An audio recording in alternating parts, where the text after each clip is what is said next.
Hello students, today's worksheet is worksheet number 70 for class 9 subject English. Let's start the worksheet. This worksheet is based on integrated writing practice.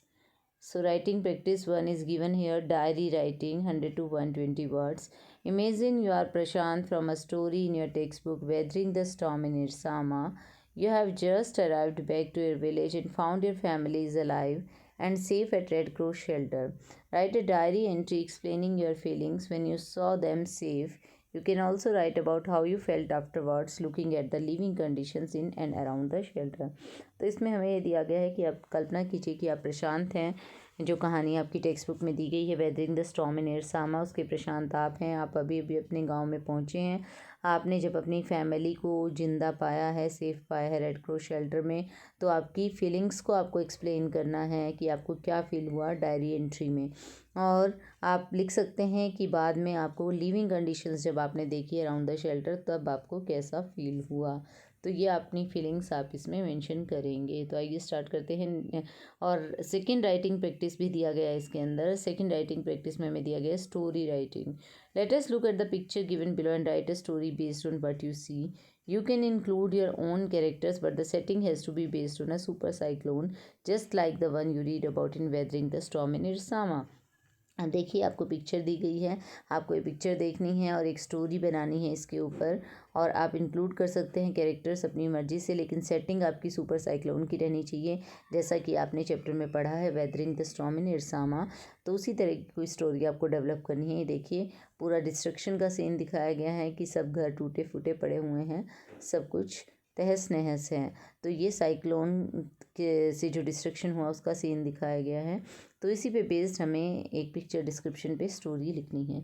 तो 2 writing practice है हमारी यहाँ पर इस worksheet के अंदर। First है diary entry and then story writing. Will start with diary entry. आइए डायरी एंट्री से हम स्टार्ट करते हैं। डायरी एंट्री में सबसे पहले आप, क्योंकि ये 27 अक्टूबर को आया था साइक्लोन उड़ीसा के अंदर, तो आपको ये कहा गया है कि आप जो है प्रशांत की जगह पर अपने आप को कल्पना कीजिए। तो सेम डेट हम ले रहे हैं यहाँ पर 1999 की बात है। तो हमने 2 दिन बाद का समय लिया है जब आप वापस लौट आए हैं अपने विलेज में। तो 29 अक्टूबर 1999 डेट लिखेंगे, देन आप डे लिखेंगे एंड देन आप टाइम लिखेंगे और डियर डायरी से आप एड्रेस करेंगे। उसके बाद आपको अपनी फीलिंग्स लिखनी है। डायरी एंट्री में क्या लिखना है कि आपको कैसा फील हुआ अपनी फैमिली को सेफ देखकर। तो आप इस तरीके से शुरू कर सकते हैं। Today I want to share with you the feelings and the thoughts which I experienced when I reached my village and found my family members safe at the Red Cross shelter after the deadly cyclone. आज मैं आपसे यानी कि diary से share करना चाह रहा हूँ अपनी फीलिंग्स और थॉट्स जो मैंने अनुभव किया जब मैं अपने गांव पहुंचा और मैंने अपनी फैमिली मेम्बर्स को रेड क्रॉस शेल्टर में सेफ पाया इस डेडली साइक्लोन के बाद। क्योंकि साइक्लोन डेडली इसलिए कहा गया, बहुत सारे लोगों की डेथ हुई, बहुत सारे एनिमल्स मारे गए। तो इसके बाद जो मुझे फ़ील हुआ जब मैंने अपनी फैमिली को सेफ पाया, तो उसकी फीलिंग्स के बारे में लिखना चाह रहा है। The cyclone had destroyed everything. Cyclone ने सब कुछ तबाह कर दिया था। All the houses, the shops and other buildings were swept away by the water of the heavy rains. I was worried a lot about my family. When I reached the village, I was shocked to see that my house was also swept away by the water. मुझे बहुत एक shock लगा, झटका लगा देखकर कि मेरा घर भी पानी में बह गया था। I became hopeless. एकदम मैं आशाहीन हो गया। But then I hurried to the red Cross shelter. तब मैं रेड क्रॉस शेल्टर गया and I had sigh of relief when I found my family safe at the red Cross shelter. और मुझे राहत की सांस मिली जब मैंने देखा कि मेरी फैमिली जो है सेफ़ है। I thanked God. मैंने भगवान का धन्यवाद किया। I hugged my grandmother father and my little sister. Although they survived but they are seriously injured. हालांकि वो सर्वाइव कर गए थे लेकिन वो बहुत बुरी तरीके से इंजर्ड थे। तो यहाँ पर वर होगा बेटा, आर नहीं होगा, दे वर। इसको आप वर कर लीजिएगा। And they were seriously injured. तो अब वो बुरी तरीके से जो है इंजर्ड थे, तो यहाँ पर वर हो जाएगा आपका। ये मैंने निशान बना दिया है। And I was very sad to see the miserable conditions. और मुझे जो है बहुत दुख हो रहा था जो माइजरेबल कंडीशंस मैंने देखी लोगों की eight the shelter. The shelter was stinking of filth flood vomit and carcasses of animals and human beings. जो शेल्टर है वो बिल्कुल स्टिंक कर रहा था, उससे बहुत ज़्यादा गंदी स्मेल आ रही थी, फाउल स्मेल आ रही थी। आई डिसाइडेड टू, क्यों फाउल स्मेल आ रही थी, क्योंकि वहाँ पर फिल्थ ब्लड वॉमिट और एनिमल्स की डेड बॉडीज़, ह्यूमन बींग्स की डेड बॉडीज़ वाटर के अंदर फ्लोट कर रही थी। I decided to help people and resettle them. मैंने डिसाइड किया कि मैं लोगों की मदद करूँगा, उन्हें रीसेटलिंग में हेल्प करूँगा। I formed a team of volunteers to clean the shelter first. मैंने जो है टीम जो है एक टीम फॉर्म की वॉलंटियर्स की, पहले इसको क्लीन किया। I arranged food for people. I motivated women to join work for food program. I motivated men to pressurize the village merchant to give them food. I did every best effort to gain the attention of the relief helicopters, and finally they noticed us and supplied the daily essentials. तो मैंने इस तरीके से काम किया, ये सब उसने आप लिख सकते हैं। आपको अपनी फीलिंग्स लिखनी है तो उसमें लिख सकते हैं कि मैंने टीम बनाई, शेल्टर को क्लीन किया, work for food programme join करने के लिए वुमेन को मोटिवेट किया, और फिर विलेज मर्चेंट को प्रेशराइज़ किया फूड देने के लिए, और हर बेस्ट एफर्ट किया था कि हम रिलीफ हेलीकॉप्टर्स का अटेंशन गेन कर सकें। और उन्होंने हमें नोटिस किया हेलीकॉप्टर्स ने, और फिर हमें डेली एसेंशियल्स सप्लाई किए। I organize sports for the children, settle the orphans and widows into foster families and helped people. I felt relieved after improving the conditions of the cyclone stricken victims. और मुझे काफ़ी राहत महसूस हुई जो cyclone stricken के शिकार थे, जो साइक्लोन के लोग, उनकी हेल्प करके। और मैंने लोगों के बच्चों के लिए स्पोर्ट्स ऑर्गेनाइज़ किए, ऑर्फन्स को, जो अनाथ बच्चे थे, जो विडोज़ थी, उनको मैंने फोस्टर फैमिलीज़ में रीसेटल किया। तो उसके बाद मुझे राहत की सांस मिली। तो उसके बाद जो है आप बाय लिख सकते हैं, अपना नाम लिख सकते हैं। तो इस तरीके से आप डायरी एंट्री लिख सकते हैं। तो यहाँ चाहे तो आप डेट जो है 1-2 दिन बाद की ओर डाल सकते हैं, ठीक है। तो आप अपनी मर्ज़ी से यहाँ पर डेट कुछ भी चूज़ कर सकते हैं। और यहाँ पर भी आप डायरी एंट्री को यहाँ तक भी ख़त्म कर सकते हैं कि I felt relieved to see my family alive. यहाँ पर भी आप इसको ख़त्म कर सकते हैं।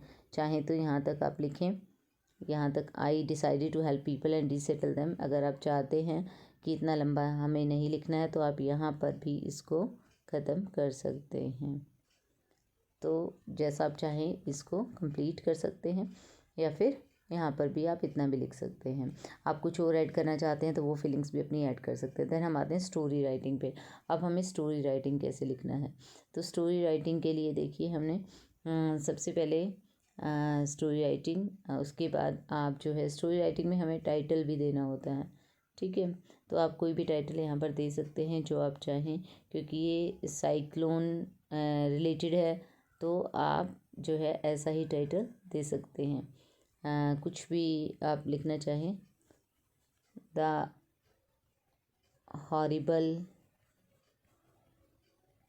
साइक्लोन, इस तरीके से आप लिख सकते हैं टाइटल यहाँ पर, द हॉरिबल साइक्लोन, या फिर the horrible days of my life, कुछ भी आप टाइटल दे सकते हैं। मैंने यहाँ पर लिखा द हॉरिबल साइक्लोन। तो इस तरह का टाइटल जो है आप दे सकते हैं। सबसे पहले हमें स्टोरी राइटिंग में टाइटल ही देना होता है। तो हम चलते हैं अब आगे स्टोरी की तरफ। तो यहाँ पर हमने टाइटल दिया है the horrible cyclone, HORRIBLE।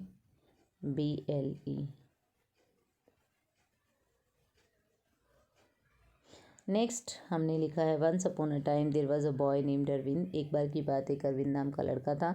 He was 15 years old, 15 साल का था। He lived with his parents in a small village. One day he went to his friend's house who lived in a town. एक दिन वो अपने friend के घर गया जो कि टाउन में रहता था। When he was about to reach his friend's house, the weather changed and it started raining heavily. जब वो अपने फ्रेंड के घर पहुंचने वाला था तो मौसम बदल गया और भारी बारिश शुरू हो गई। He got completely wet when he reached his friend's house.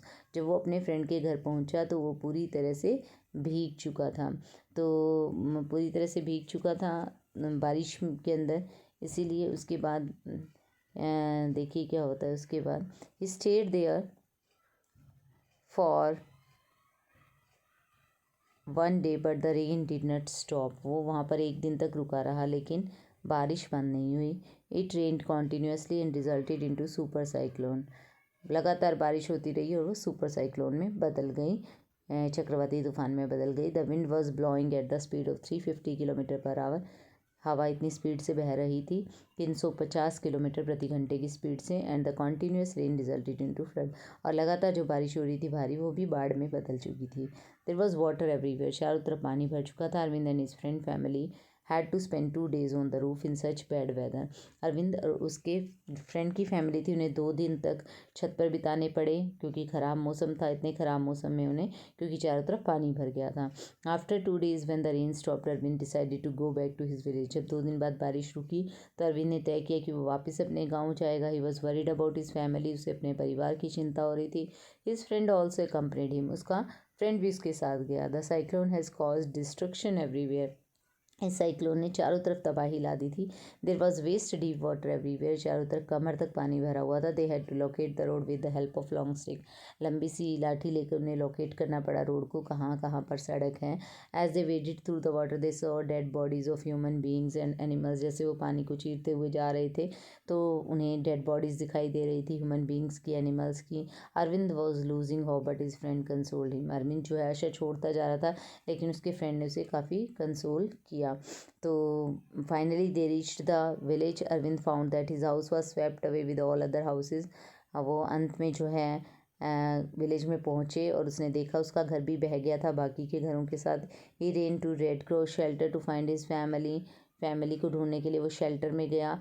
He felt relaxed to find his family alive, और उसे बहुत राहत मिली ये देखकर कि उसकी फैमिली वहाँ पर जिंदा है।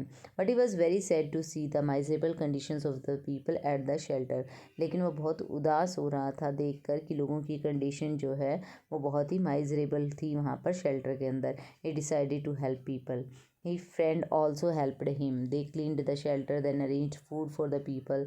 They did every effort to seek the attention of the relief helicopter, दोनों ने मिलकर उसके और उसके फ्रेंड ने शेल्टर क्लीन किया, फूड अरेंज किया और हेलीकॉप्टर्स जो राहत हेलीकॉप्टर थे उनकी अपनी तरफ ध्यान खींचने की कोशिश की। Finally the helicopters noticed them and supplied them the daily essentials. He created foster families with childless parents and orphan children, उसने कृत्रिम परिवार बनाए वहाँ पर कि जो चाइल्डलेस पेरेंट्स थे जिनके बच्चे जो है इस का शिकार हो गए थे साइक्लोन का, और कुछ बच्चों के माँ बाप इसका शिकार हो गए थे, तो जो अनाथ बच्चे थे और जो चाइल्डलेस पेरेंट्स थे उनको मिलाकर उसने कृत्रिम परिवार बनाए। He also formed an NGO with a volunteer to help the cyclone stricken people, एक NGO उन्होंने फॉर्म किया बाद में ताकि वॉलंटियर्स को मिलाकर जो इच्छुक थे हेल्प करने के, तो ताकि साइक्लोन के जो शिकार हुए हैं लोग उनका हेल्प किया जा सके। Arvind and his friends did not lose hope in such difficult situation and helped people to resettle and forget the devastating effects of deadly cyclone. Arvind और उसके फ्रेंड ने ऐसी डिफ़िकल्ट सिचुएशन के अंदर भी, इतनी मुश्किल घड़ी के अंदर भी उन्होंने आशा नहीं छोड़ी। उन्होंने लोगों की रीसेटल होने में हेल्प की और लोगों को जो इस साइक्लोन के जो भी तबाही वाले इफ़ेक्ट थे उनको भुलाने में लोगों की मदद की। तो इस तरीके से आप ये कहानी ख़त्म कर सकते हैं। I hope you understood the worksheet and it would help you, this video would help you a lot in solving all the tasks given in the worksheet. Thank you.